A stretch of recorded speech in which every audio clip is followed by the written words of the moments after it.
O trabalho intitulado por Determinação do pH do solo por indicadores ácido e base no município de Rio Brilhante, Mato Grosso do Sul, foi desenvolvido pelos acadêmicos Geisiane Gialdi Pereira, Thaís Ribeiro Sampaio e Matheus Gonzalez Fernandes. A acidez dos solos é reconhecida como um dos principais fatores de baixa produtividade dos solos. Cerca de 84% dos solos do Brasil apresentam problemas de acidez. Com isso, é fundamental o estudo do pH do solo e as suas formas de correção. Para a determinação do pH, são utilizados métodos como o eletrométrico, sendo este de alta precisão, medindo a concentração de hidrogênio na solução do solo e comparando com a medida de um eletrodo padrão. Outra metodologia é o método de corantes. Este analisa a mudança de cor ao aumentar ou diminuir o pH, possibilitando uma estimativa do valor do pH e a sua concentração de íons de hidrogênio na solução. No laboratório, são comuns a utilização de indicadores como papel tornassol e a solução de fenolftaleína, utilizados pelo método de coloração. Contudo, podem ser substituídos por indicadores alternativos de pH, tais como o extrato de repolho roxo. A metodologia deste trabalho foi uma adaptação do método de coloração, utilizando o repolho roxo como indicador, sendo possível estimar os valores do pH das amostras por meio da coloração resultante, e assim identificar se são solos do tipo ácido, básico ou alcalinos. O presente trabalho teve o intuito de determinar o pH do solo de diferentes amostras coletadas no município de Rio Brilhante, Mato Grosso do Sul, identificando os solos de pH ácido, básico ou neutros, e enfatizar a importância do conhecimento de metodologias de determinação do pH do solo e as suas formas de correção, a fim de alcançar um melhor uso e conservação do mesmo. Além dos conhecimentos de ácido e base, a fim de agregar conhecimentos técnicos voltados para análise química. Referente aos materiais e métodos, para o preparo do indicador foram utilizados os seguintes materiais: repolho roxo, água de torneira, faca, garrafa PET vazia, fogão como fonte de calor, panela de alumínio e peneira. A metodologia utilizada iniciou com o corte das folhas de repolho, colocando em uma panela de alumínio, adicionando água e posto em fogo médio. Após atingir a fervura, deixou por mais de 5 minutos, desligou o fogo, deixando esfriar. Com o auxílio de uma peneira, a solução foi filtrada e armazenada na garrafa PET. Para os materiais utilizados para o preparo da escala do pH. A escala do pH ela é essencial para servir como base de determinação das amostras de solo. Os materiais utilizados foram leite, desinfetante, vinagre com álcool colorido, fermento em pó químico, água com sabonete, sabão em pó, água sanitária, seringas de 1 ml e 20 ml, ambas sem agulha, o indicador previamente preparado, copinhos descartáveis de 300 ml, água de torneira, funil, filtro de café, pincel atômico para identificação das amostras. A metodologia utilizada seguiu para todos os experimentos, iniciando adicionando em um copo descartável de 300 ml, 5 ml do indicador de repolho e, neste caso, foram adicionados 20 ml de vinagre e misturou. A cor observada se encontra na figura 10, como vocês podem observar. Ocorreu o mesmo procedimento para a mistura do vinagre diluído em água, como vocês podem perceber, aqui ao lado tem a coloração resultante, na figura 11. Na figura 12, nós temos a solução do indicador preparado com a mistura com água. Na figura 13, temos a solução do indicador com o leite.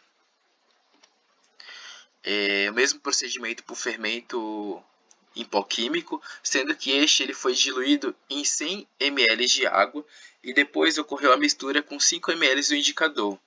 E na figura 14 nós podemos identificar a coloração.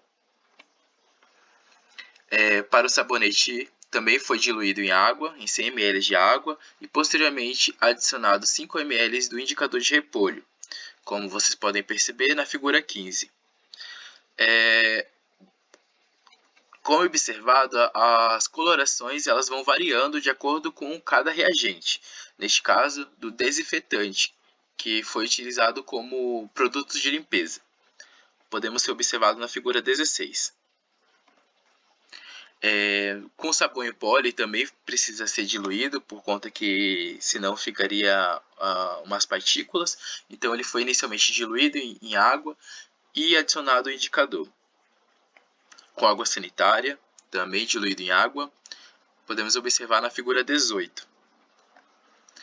Para o preparo das amostras, a metodologia e os materiais utilizados foram os seguintes. Inicialmente, ocorreu a coleta das amostras, sendo que foram coletadas em 3 localidades no município de Rio Brilhante, conforme apresentado nas figuras.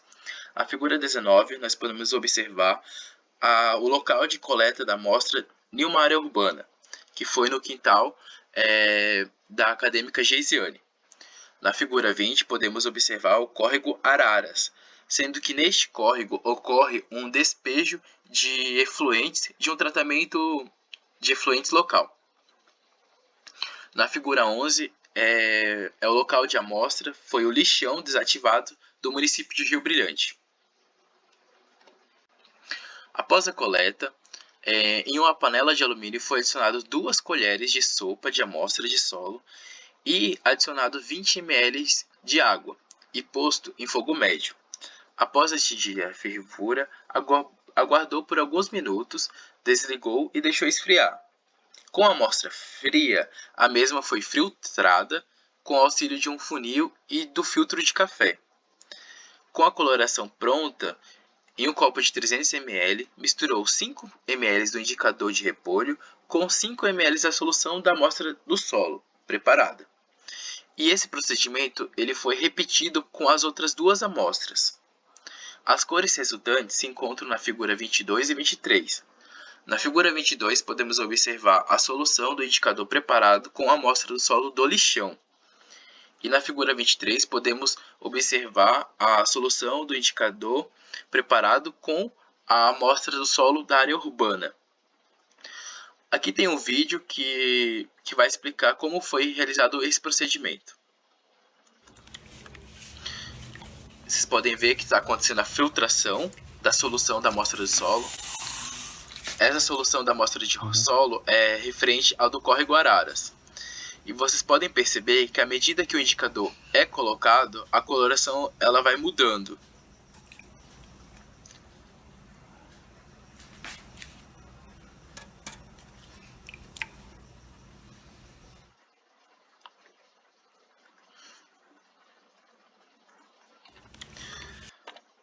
Bom, referente aos resultados, na figura 24 podemos observar as cores resultantes da preparação da escala do pH, que serviu como base para os resultados das amostras de solo. Na tabela 1 podemos observar essas cores e os resultados.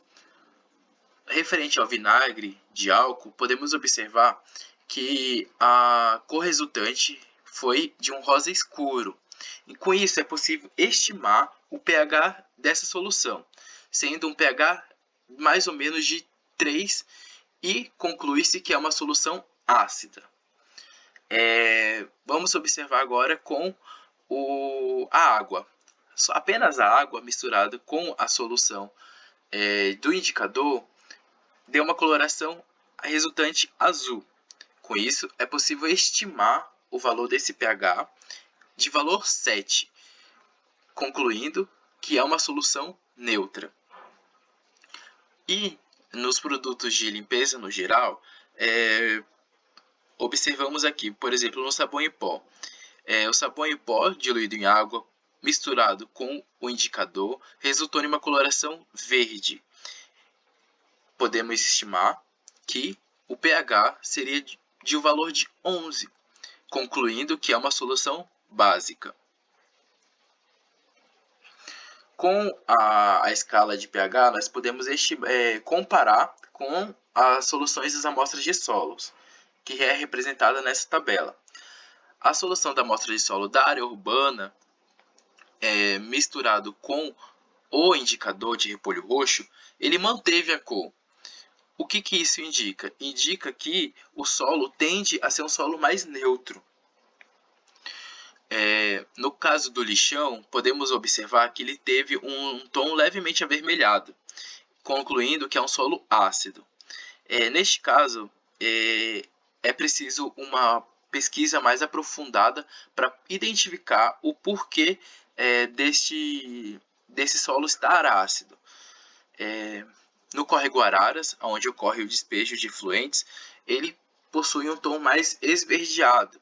Então, concluímos que é um solo mais básico. Isso é extremamente importante para a gente observar as formas de correção. Um exemplo de forma de correção para o lixão, por exemplo, seria a calagem, que corrige a acidez do solo, que basicamente seria o acréscimo de calcário no solo. Mas isso requer uns cálculos e um estudo mais detalhado.